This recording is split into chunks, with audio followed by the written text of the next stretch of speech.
In one experiment, he has a cage with a rat, and the rat has the option to consume water that's laced with cocaine and water that's clean. And so time and time again, the rat chooses the water with cocaine, right?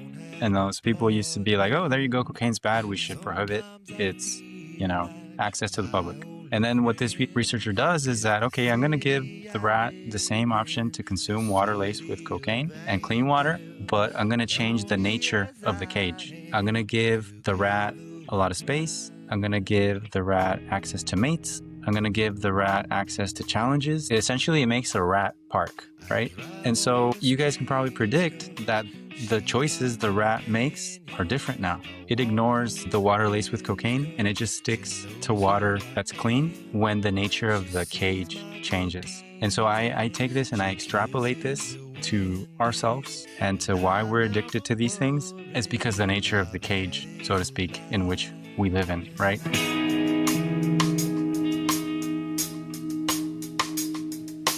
I don't ever wanna feel like I did that day. Take me to the place I love.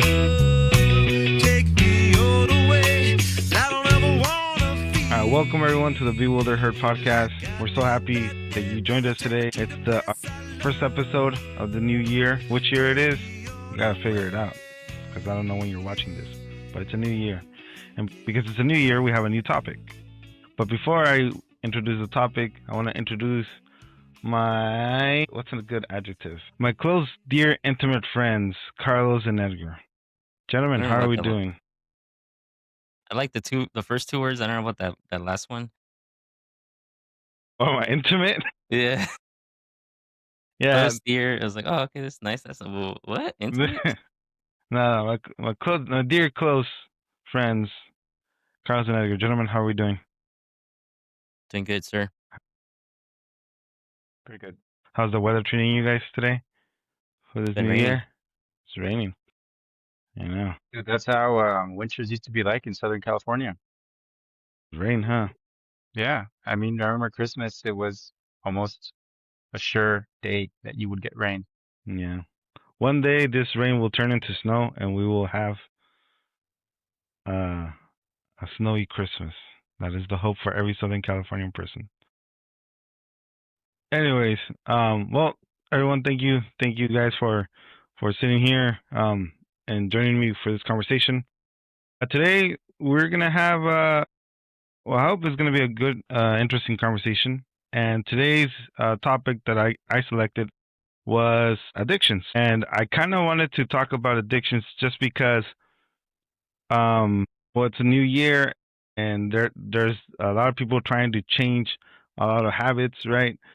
But then I've noticed that in the past I've defined habits as addictions when in reality they weren't addictions. They were just habits, bad habits, right? And so I kind of wanted to go in depth into what really makes an addiction, right? And then the second reason why I picked this topic was because the last day of the new year, I did something very interesting. I didn't look at my phone. I put it on Do Not Disturb. And it was just a span of 24 hours. But within those 24 hours, I felt so out of control. It's like I really had to look at my phone. I really had to look and see what the score was for this college football game that I didn't really care about. But it was like this desire, this craving that I had, right? And then the other thing was like random things that I wanted to know, like how long do bamboos grow over a span of 10 years? Like, why do I care about bamboos, right? But I wanted to research it. And it's like I had all this year to research something stupid like that. But the day I didn't have my phone, I wanted to know about it, right? And so it made me think like, hey, am I addicted to my phone? So this is why I kind of brought up this topic. So, and I did a little bit of research on what is considered an addiction and what clinicians today consider an addiction. And so the definition I found was that the American Society of Addiction Medicine, the ASAM, defines addiction as a treatable chronic medical disease involving complex interactions among brain circuits, genetics, the environment, or individual life experiences. Typically, people with addiction use substances or engage in behaviors that are compulsive and often continue these behaviors despite the harmful consequences they can they can have. In other words, addiction holds like a power over a person, right? And from what this article is saying is that willpower alone cannot uh, cannot help you gain control. And I thought that was kind of scary. And so I kind of went further and kind of wanted to see what were the main criteria that are defined as an addiction. And so the six main criteria I found was that there's a loss of control, right? There's a compulsion. So, for example, a person will repeatedly engage in this behavior despite wanting to stop. And there's failed attempts to cut back. And so, pretty much, in other words, when you lose control, the choice that you have quietly starts to disappear. And the second criteria is that there's a craving or a strong urge, right, to kind of want the certain thing, and then also the brain starts reacting to to certain cues. So, for example, on a phone, when we hear like a buzz, like our phone buzz, or same, for example, like in pornography or certain image, like your brain like automatically kind of reacts to that cue, right? So that's what they consider the craving. That's the second one. The third one is tolerance, and this is pretty much like that same behavior that you were engaging in. It doesn't produce the same effect as it did before, and so you want more. You want a higher intensity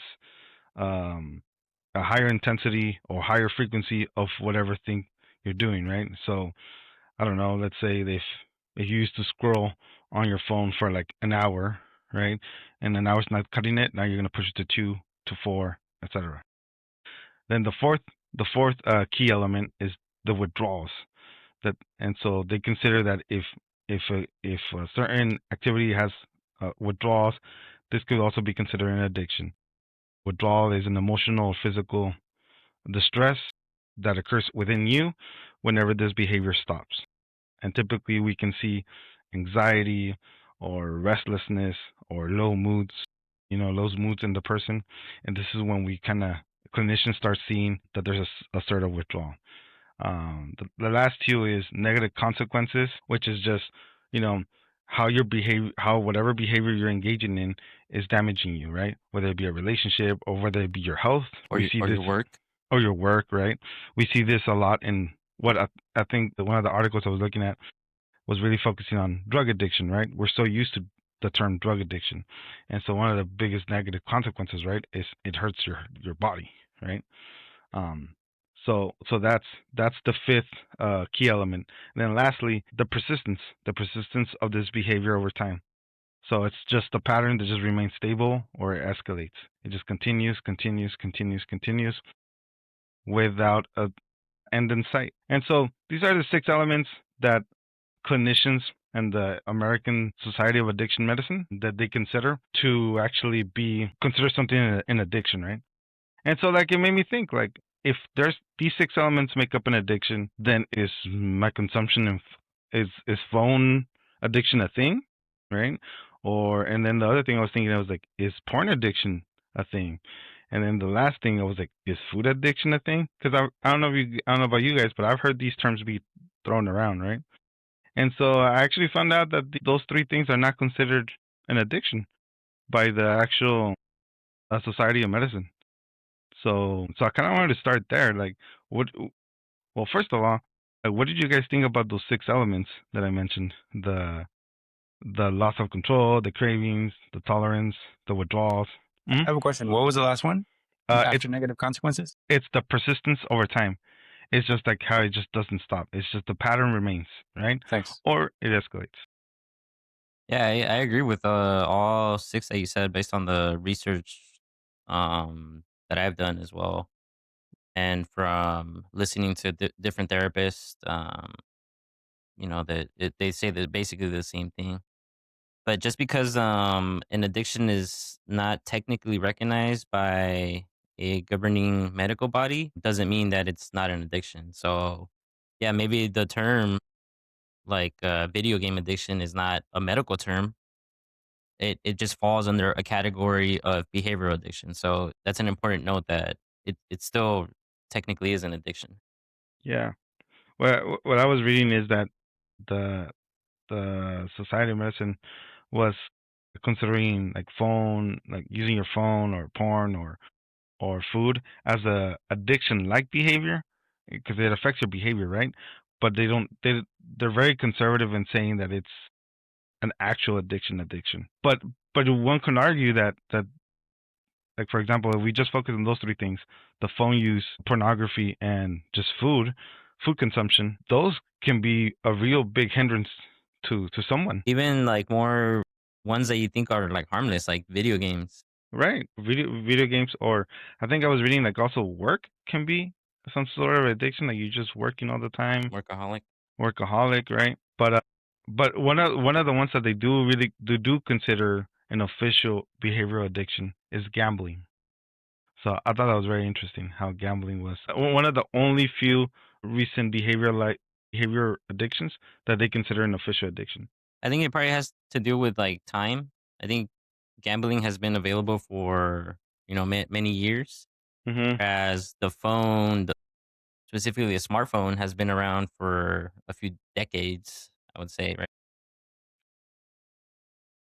Yeah, like what? Like when did it really start becoming popular? 2012. 20 2010s, right? 2012.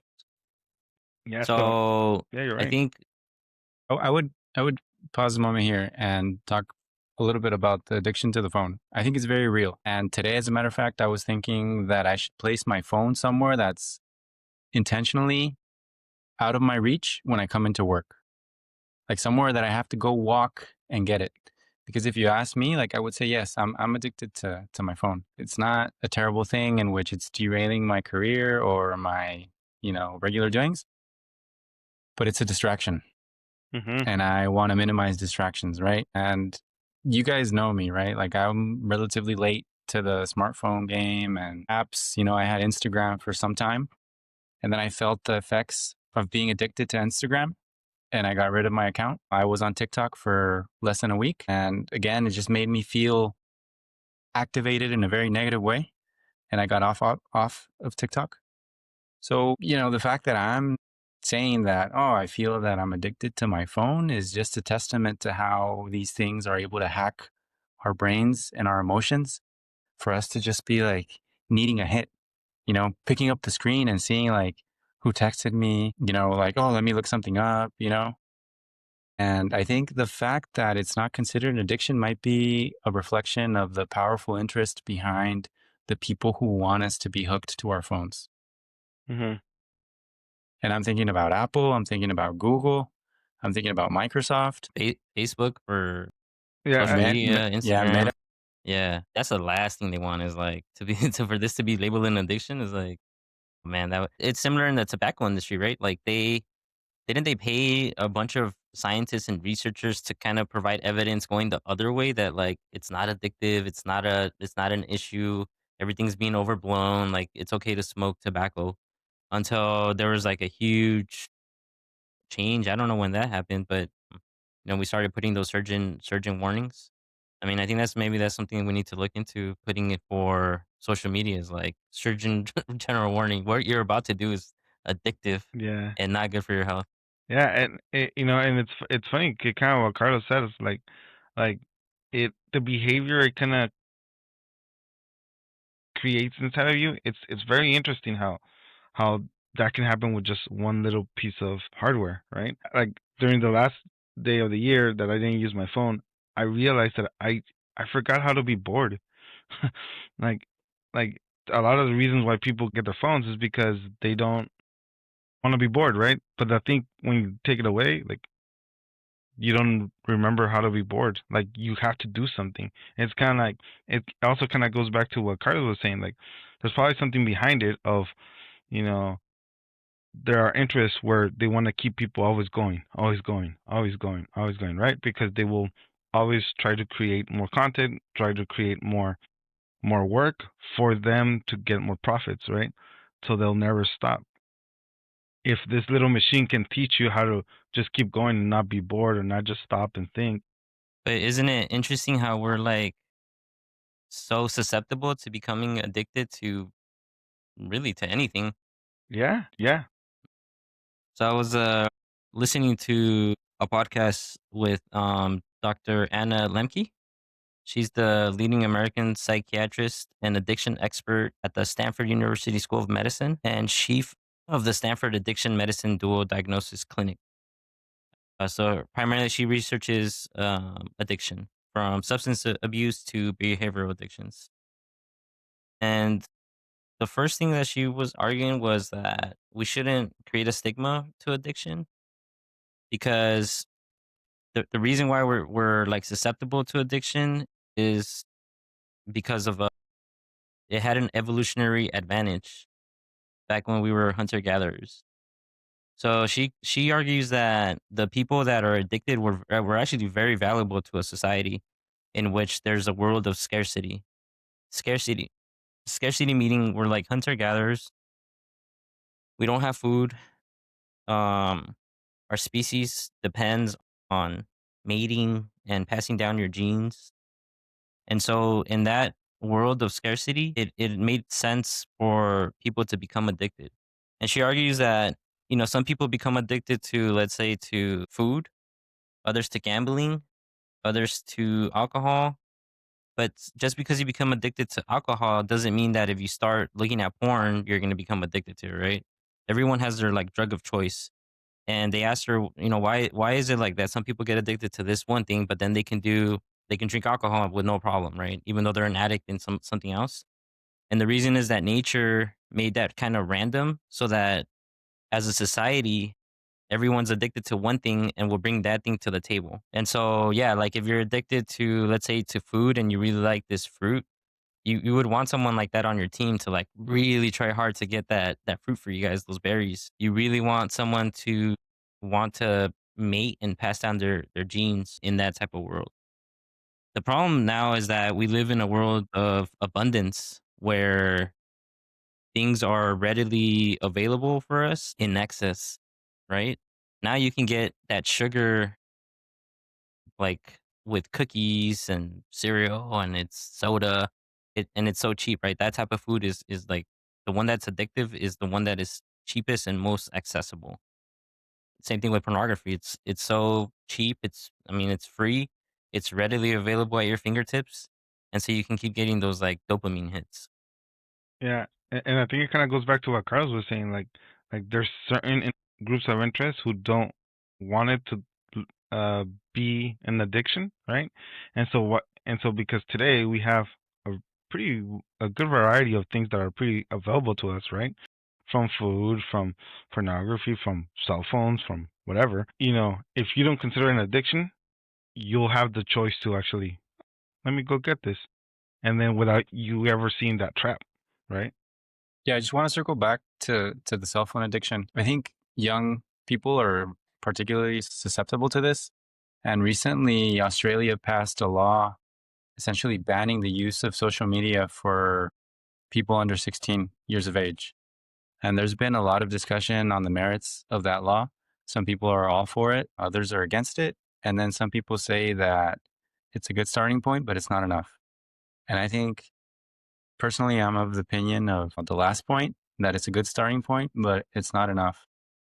Because I think it's not addressing the root causes of why people become addicted in the first place to these apps and to their phones.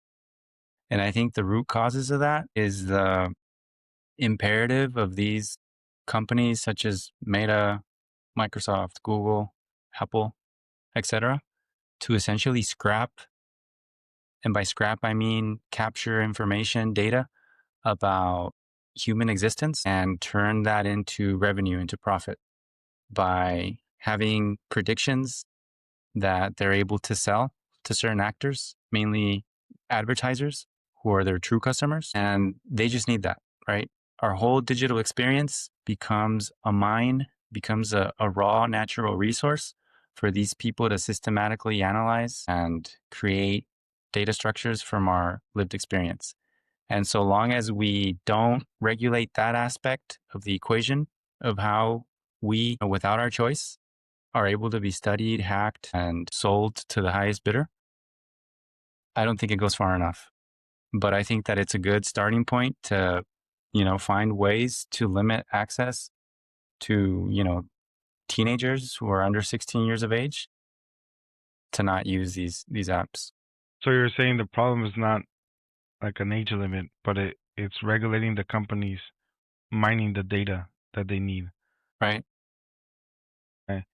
And it makes sense. I mean, it makes sense because they want to get them as early as possible so they can sell them things as early as possible, right? You sell them things, and then you also nudge their behavior to make certain choices, to consume certain products. You know, I'm working on a book I've mentioned here before. It's called Surveillance Capitalism. The author, whose name is Shoshana Zuboff, basically argues, and I've said this before here, that this economic system threatens what it means to be a human in an analogous way as how industrial capitalism threatened ecosystems. So it's going to deform it. It's going to limit it. It's going to, you know, instead of having vast spans of wild forest, we now have limited areas that have to be regulated and protected by some sort of government entity for them to exist. I think the same analogous thing is going to happen with human nature. And I think because we're a little older, we're millennials, I think we see the differences, and we've talked about the differences of how people interact, young people today, based on how they depend on that phone versus, you know, when we were growing up. And Yeah. Yeah, and it's, I don't know if you've ever seen, especially like right now, the older generations, older than us, interact with a phone. It's very different. Like, if you think you're addicted, I feel like they're more addictive because it's totally foreign to them, right? Once they understand that technology, they're all in. For example, my dad, he's 73, and so we just got him a phone about a year ago, 2 years ago, and he's hooked on that phone to the point that this man, in the 40 years that he's been working, he's always been very disciplined to getting to work. And this last year, he had his first infraction for getting there late. And the reason why he was late is because time just went by because he was in his car watching his phone. It's the craziest thing. It's insane. Like how powerful it is, you know. And you don't even need to go crazy as like Apple. He doesn't have like an Apple iPhone, you know. It's just the apps, right? yeah, but it's not, I mean, an Android, Yeah, it's basically a pipeline for Google to scrape all your online and electronic experience too. So and then they make things free, so why not, exactly. right? Yeah. So yeah, I mean, I agree, and it's kind of like, for example, like another addiction. Like I've always said, it's an addiction. During my research, I was very surprised about the opposing view I read was porn, right?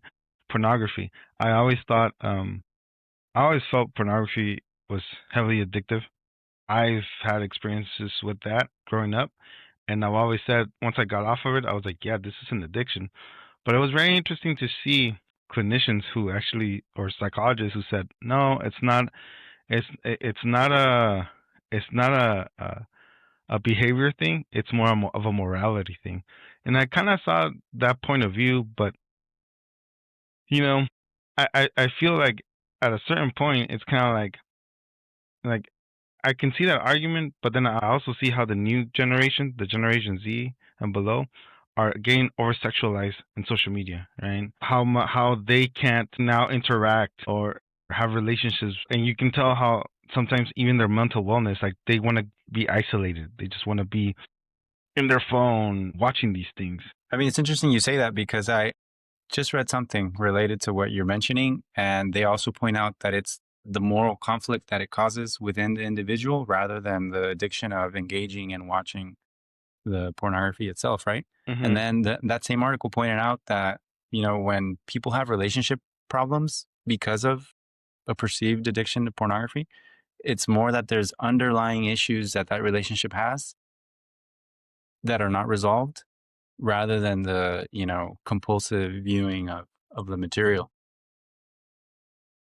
Yeah, I mean, and the morality thing, I think it's important to note that sure, when you feel bad watching porn because of your religion or your moral stance on it, that's one thing. But But saying that it's not an addiction and that it's more of a morality problem, I'd be a little bit careful about that. Because if it meets the 6 criteria that Hoser mentioned, then it still really is an addiction. But if And, it's like it's uh, not causing any other harm other than just you just feel morally, guilty about it, then yeah, I would say like, yeah, you got to change your outlook and mhm, perception on sex and porn in general, right? But if it does meet any of the 6 and like you want to stop, actually that would categorize it as an addiction. Let's say your morality makes you want to stop, but you can't, then you are addicted to it, right? mhm. Yeah, I agree. And so what I was reading is that I guess they were saying how, like, I guess the argument against that was that, you know they were saying how, like, pornography really never produces a compulsion, like it just desensitizes you, right? But I mean, the way they kind of measure that can be a little bit skewed, but it does show a lot of patterns of compulsion and harming people, like with the cravings, right? And the reward system. The way it hits, the dopamine hits, is very similar to how it hits in other activities, right? I was looking up a professor from the University of Cambridge. She took brain scans of people of brain scans of people who were watching pornography and who were taking heroin, and they were very similar. Now, this does not say like, oh, it's the same thing. It's an addiction, but you gotta give it its credit that, hey, this compulsive behavior, it makes the brain act similar to how someone under the influence of drugs, which is considered an addiction, you Yeah, know. you mentioned a key word, dopamine.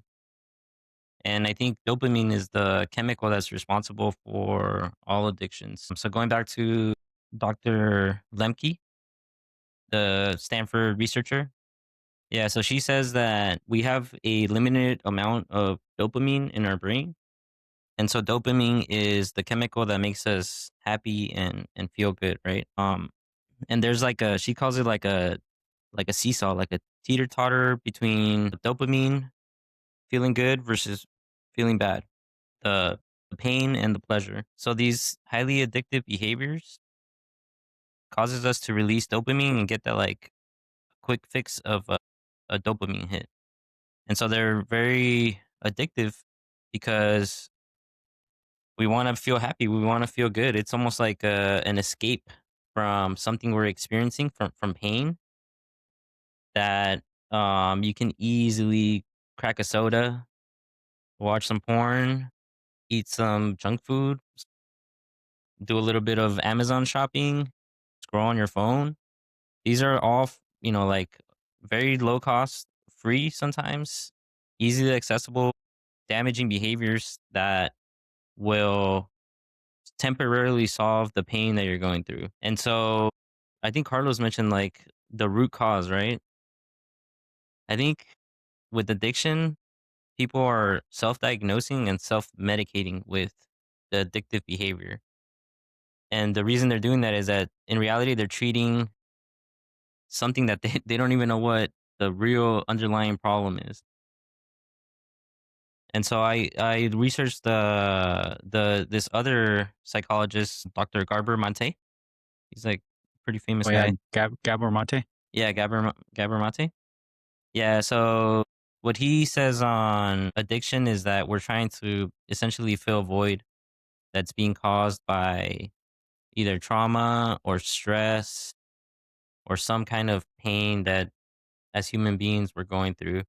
And as we mentioned in many episodes before, like the world we live in, you know, is exacerbating that the root cause, which is the stress. I want to latch on to what you just said about the root cause. And I think that the root cause of addiction is to escape the present moment, right? Because of the reasons you mentioned now of, you know, unhealed wounds, the stressful world we live in which we have very little control over. But I am thinking of a book I read some time ago. The author of the book is Johan Hari. He's a British journalist, and this book talks about addiction itself. And I'll look up the name of the book eventually, but he cites a study that I think is very interesting, in which someone is trying to prove that the substance in which we're engaged in an addiction to isn't the problem. And what this person does is that he has two experiments. In one experiment, he has a cage with a rat, and the rat has the option to consume water that's laced with cocaine and water that's clean. And so time and time again, the rat chooses the water with cocaine, right? And those people used to be like, oh, there you go, cocaine's bad, we should prohibit its, access to the public. And then what this researcher does is that, okay, I'm going to give the rat the same option to consume water laced with cocaine and clean water, but I'm going to change the nature of the cage. I'm going to give the rat a lot of space. I'm going to give the rat access to mates. I'm going to give the rat access to challenges. It makes a rat park, right? And so you guys can probably predict that the choices the rat makes are different now. It ignores the water laced with cocaine and it just sticks to water that's clean when the nature of the cage changes. And so I take this and I extrapolate this to ourselves and to why we're addicted to these things. It's because the nature of the cage, so to speak, in which we live in, right? And I've said this before in different contexts, but we claim to live in a democracy when in reality we live in almost a totalitarian structure at our jobs in which, we've expressed some concerns of being terminated for comments that we say here that supposedly are protected under free speech. And it's just the nature of the cage that I think is really at the root cause of why we need to escape the present moment. So in a way that rat rewired its brain, right? Yeah, yeah. I mean, more than the brain rewiring, it's the cage. Like what did the rat have at its disposal? Challenges, mates, exercise opportunities, and it didn't need the water laced cocaine. Right. So I guess my argument here, I guess my pushback is that could it be that instead of that having an addictive behavior towards that water laced with cocaine, he shifted it now towards the mates or the extra space No. that he No, no, just no. kind of ran. So the environment in which the first experiment the rat lived in, which you can extrapolate to people here, is that he was in a bad environment that was like causing him stress, trauma, pain, and so he was using the cocaine to escape that, right? Once they changed it to a better environment where the rat was happy, living a happy life with partners, company, I imagine they probably put like some nature in there, exercise. It didn't need the cocaine anymore. It doesn't need that dopamine hit. And your question about rewiring brains is true, Hoser, that yeah, when you become addicted, your brain creates neurons that will make it easier and faster for you to choose the addictive behavior. But if you change the environment, you can slowly change your neuron pathways in your brain and create new ones, create different pathways so that you break the addiction. But I think what Carlos said is true is that you need to find what is the root cause that's making you want to escape the pain that you're experiencing. And what is that pain? And to Yeah. address it.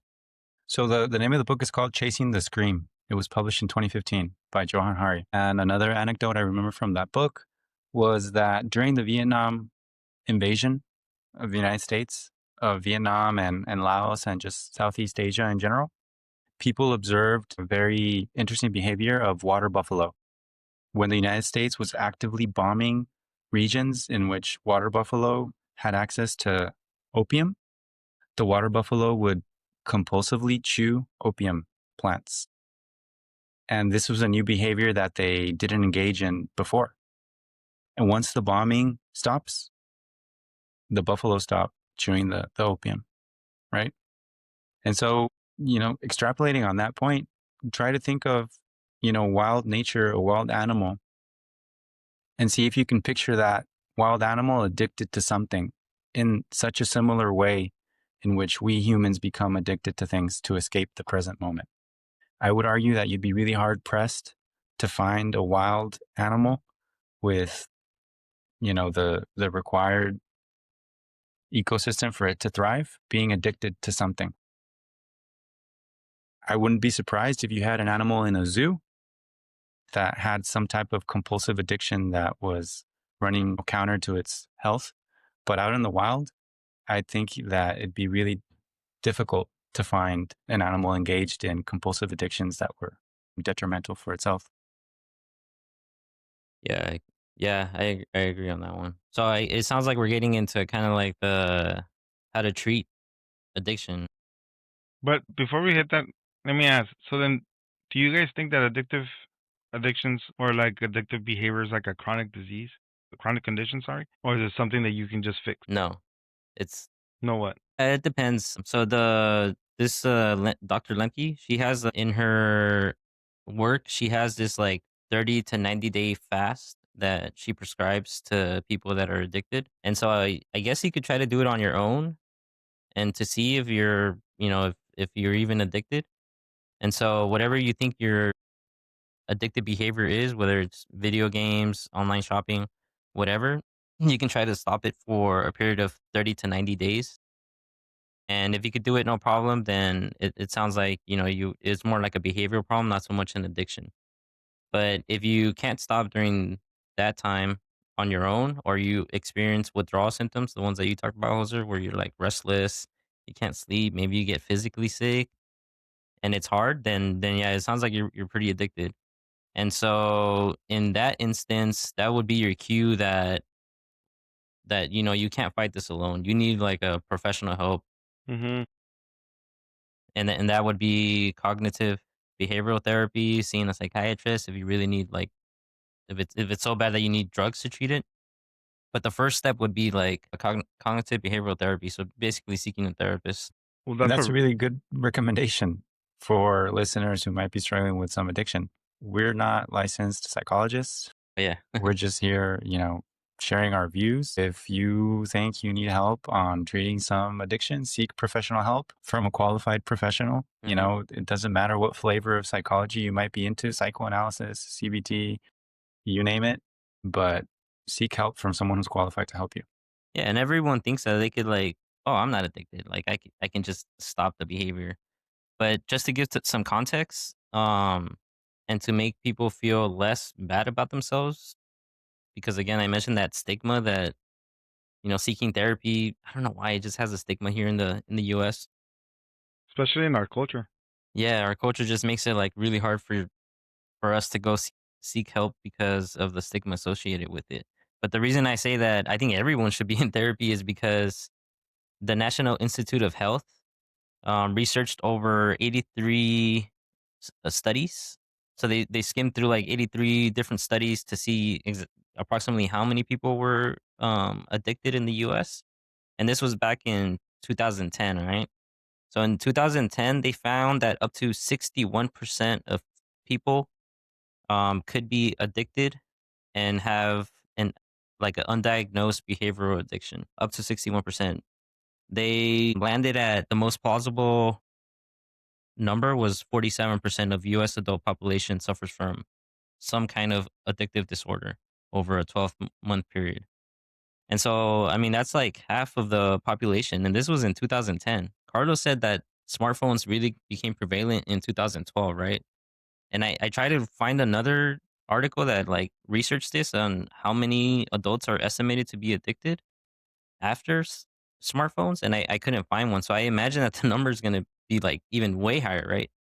So if half the population was addicted in 2010, I can just imagine that like now it's probably the majority.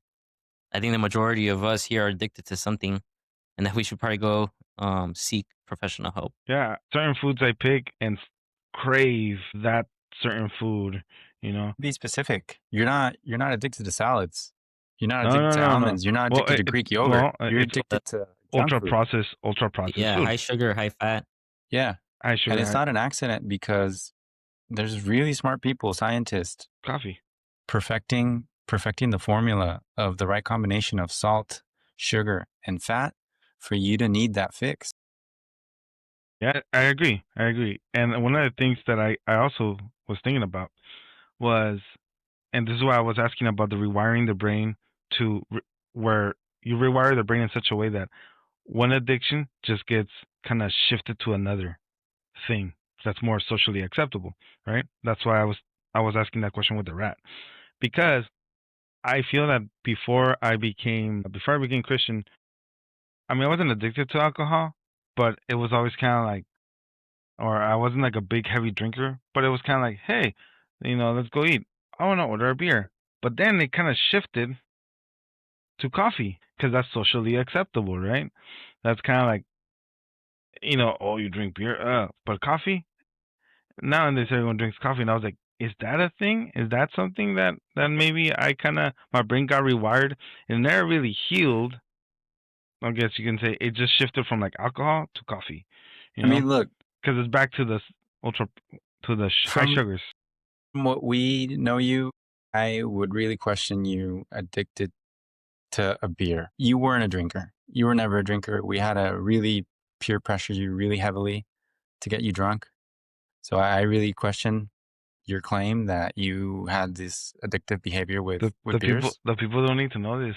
Yeah, I scratched that statement. I don't ever remember pressuring Hoser to drink a beer. Yeah, no, I have a vivid memory of like actively trying to get this guy drunk on his birthday, and it just you guys were being so difficult. You guys were so drunk, you guys didn't even notice. You guys ever Nah. think about that? Maybe. Oh yeah, yeah. So I could talk about my experience during college, for example. I definitely had a binge drinking problem.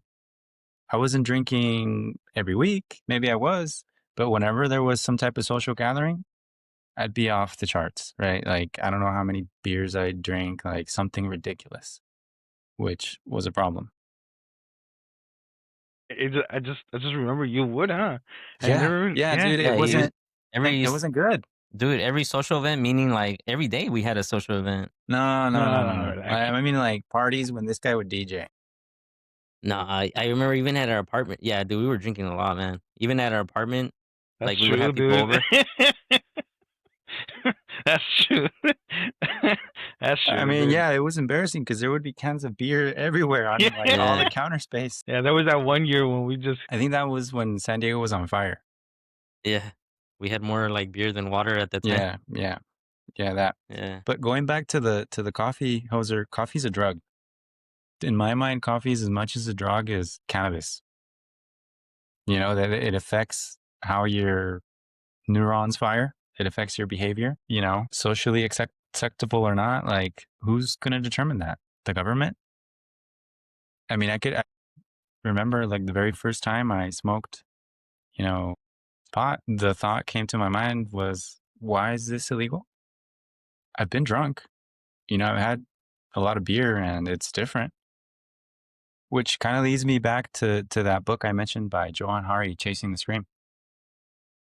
It's related to the war on drugs, right? Like what's illegal, what's not, what gets a permit, what gets regulated. And ultimately, it's this market imperative of making money. You play a game of cat and mouse, and you make a lot of money in the process. And that's why I think we have the war on drugs. That's why some drugs are illegal. And you use that also as a disguise to bomb fishermen boats in the Caribbean that are heading north, allegedly towards the United States, carrying substances that are in high demand here. And you use that as a cover to invade a country rich in natural resources that you happen to be really interested in. And I'm talking particularly of Venezuela, right? Under the same guise of this war on drugs, you stick your geopolitical nose somewhere you're not welcome, and you use it to overthrow governments, right? And it's not only been Venezuela, it's been Colombia, and it's also been Mexico, and essentially most of Latin America, right? But one thing that Dr. Gabor Maté, he said that, yeah, you can even become addicted to power.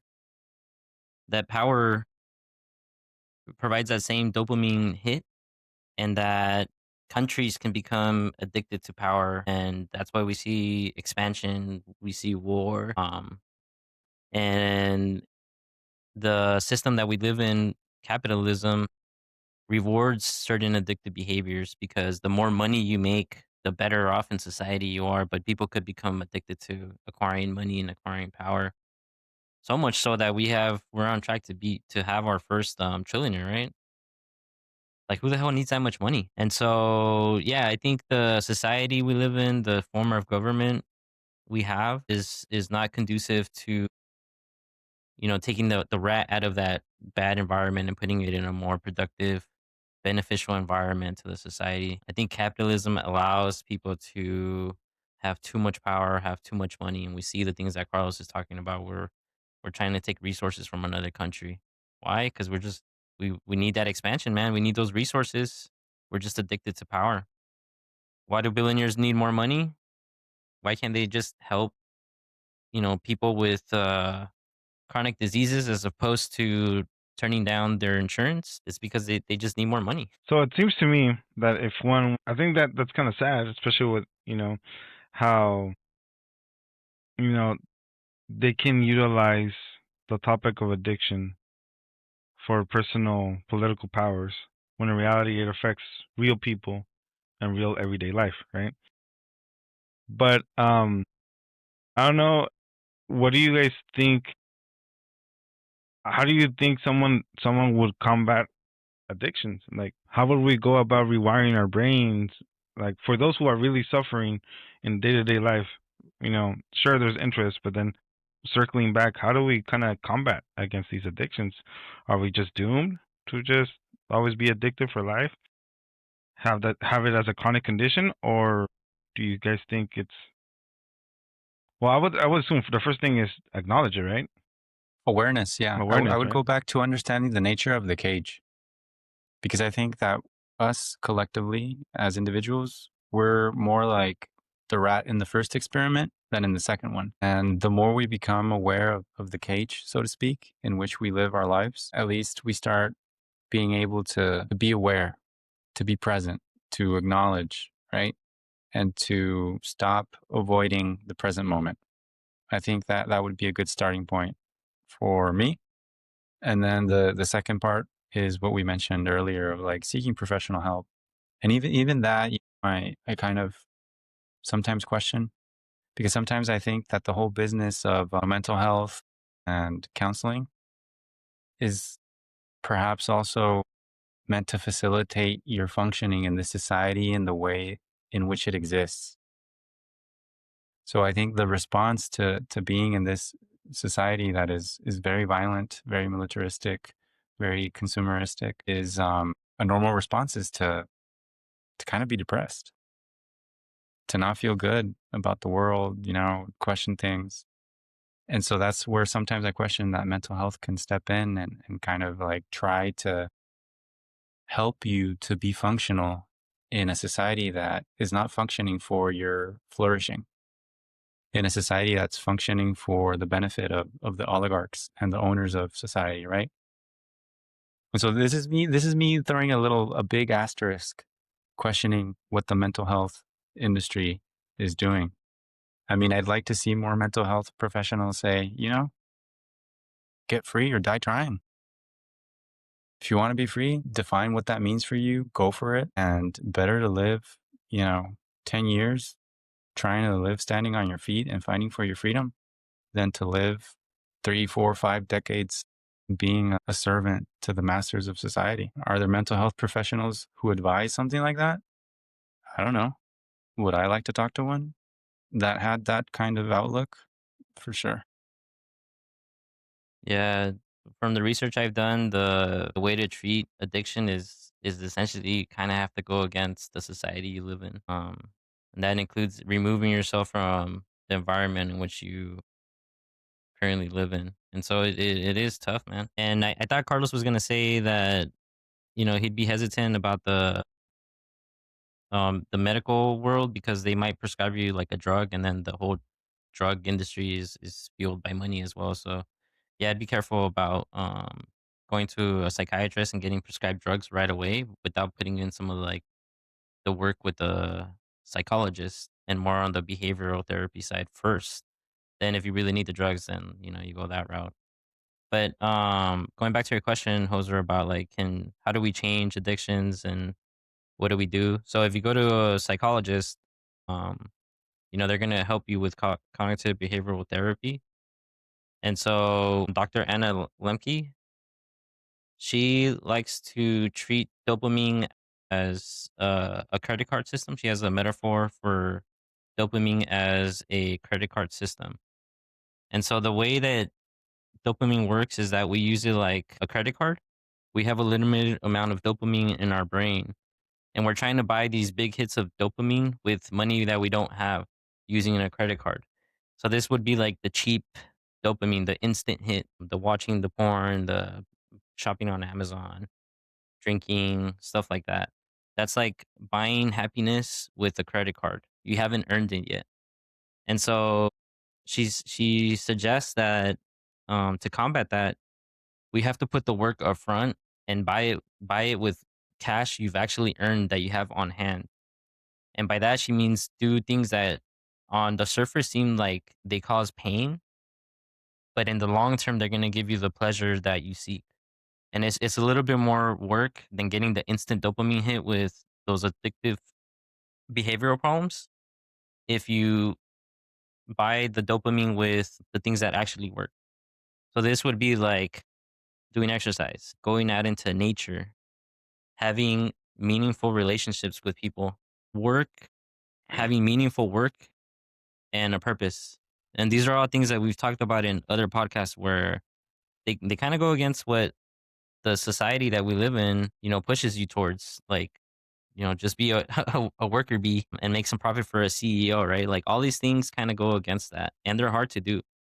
But in the long run, they'll give you the dopamine that you're seeking. You'll create new dopamine, but this is like the good type of dopamine that you want. Talked about mentoring, volunteering.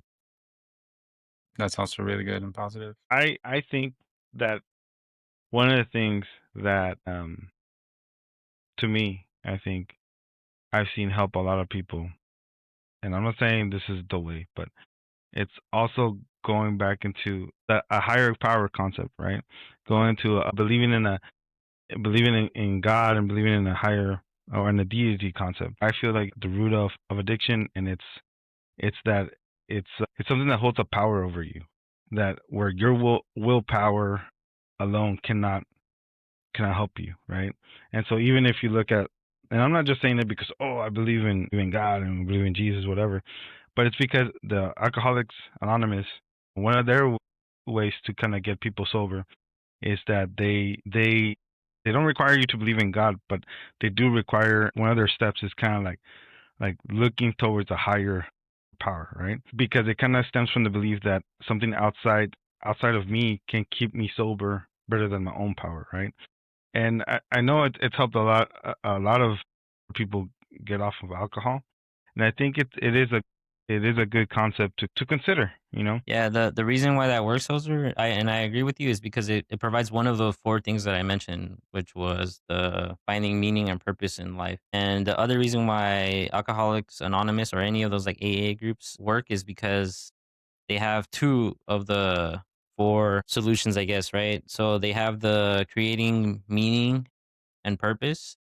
And then it's also a social event where you get to meet other people and you see that, you're not the only one, and you make meaningful relationships with the people around you too. And so that's another one And of there's those like that solutions. accountability, right, Yeah, between the each other. accountability. Yeah, there's a lot of research that if you publicly state that you're trying to stop, it kind of pressures you more to like keep your word and Hmm. and follow through with it. So that's So that's what, another thing that if you want to change is like you got to do some kind of like public statement, say it out loud to other people. what were the four components? Finding meaning and purpose, Finding meaning and social purpose interactions. in your work or like volunteering, stuff like that. Meaningful relationships. So hanging out with people that you have a deep connection with. Nature exposure. So going out for walks into nature. Like touching grass, what they say. Sure, whatever. Touching grass and exercise. So in the podcast I listened to, one of the research studies that she looked into was this like trauma therapy for war veterans that they were doing at UCSD. Yeah, in San Diego. Essentially, they would take veterans out into the ocean and teach them how to surf for about like 3 to 4 hours each day. And the people were like, "Why surfing? That's kind of weird." And it's like, "Well, it meets a lot of these criteria, right? They get exercise. They're out in nature. They're hearing the sound of the waves. They're kind of alone with their thoughts and stuff. It's a social event because they had like 20 to 30 veterans out there, and every day they were talking and stuff. And then it gave them some kind of purpose, right? Like to get better, to form these meaningful relationships. And so, yeah, I mean, something like that could help you out. That's some of the best research I've heard UCSD be engaged in, teaching I don't know if it traumatized was veterans UCSD. Yeah, I don't know if how it to was, serve. but it was somewhere in San Diego. I think we kind of had a lot of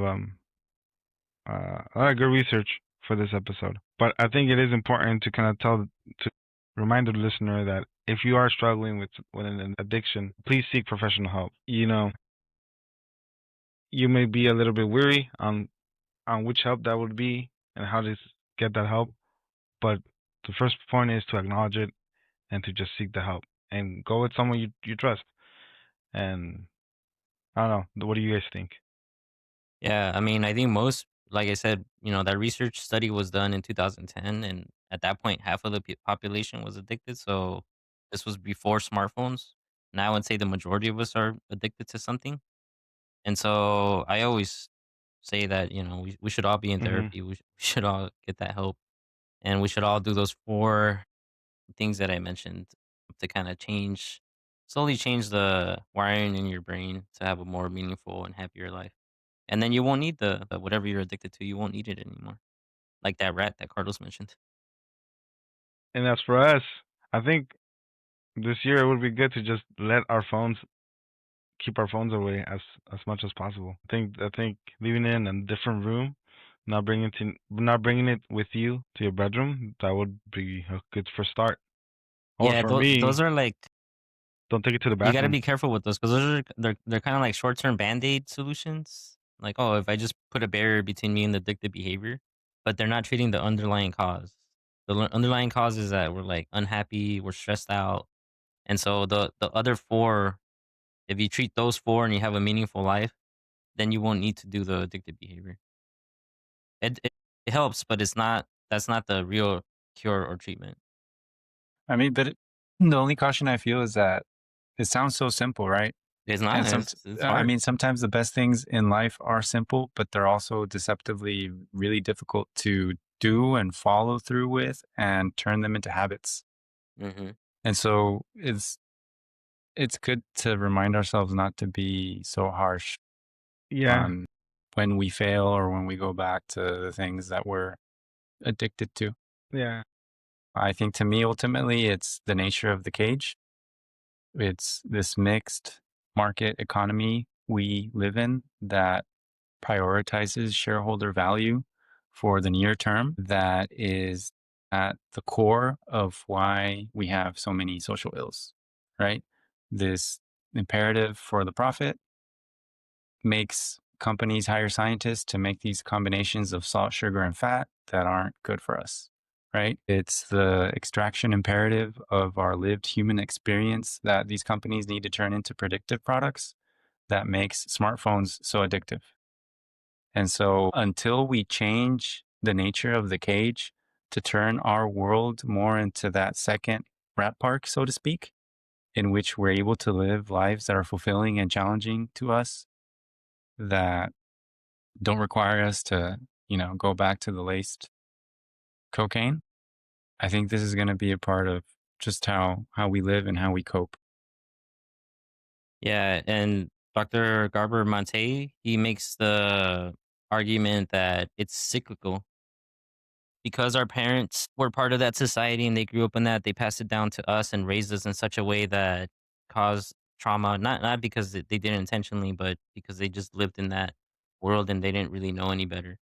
And so I think anyone that's a parent, you really, really need to be careful and hold on to your kids and be there for them and teach them, to pay upfront for that dopamine hit by doing the hard thing, by going out and doing exercise, take them out to nature, provide a happy environment for them, be there for them in terms of relationships. Don't just like we're exacerbating the problem of us as parents by like, I have so much work to do myself that I'm just gonna give the kid the phone.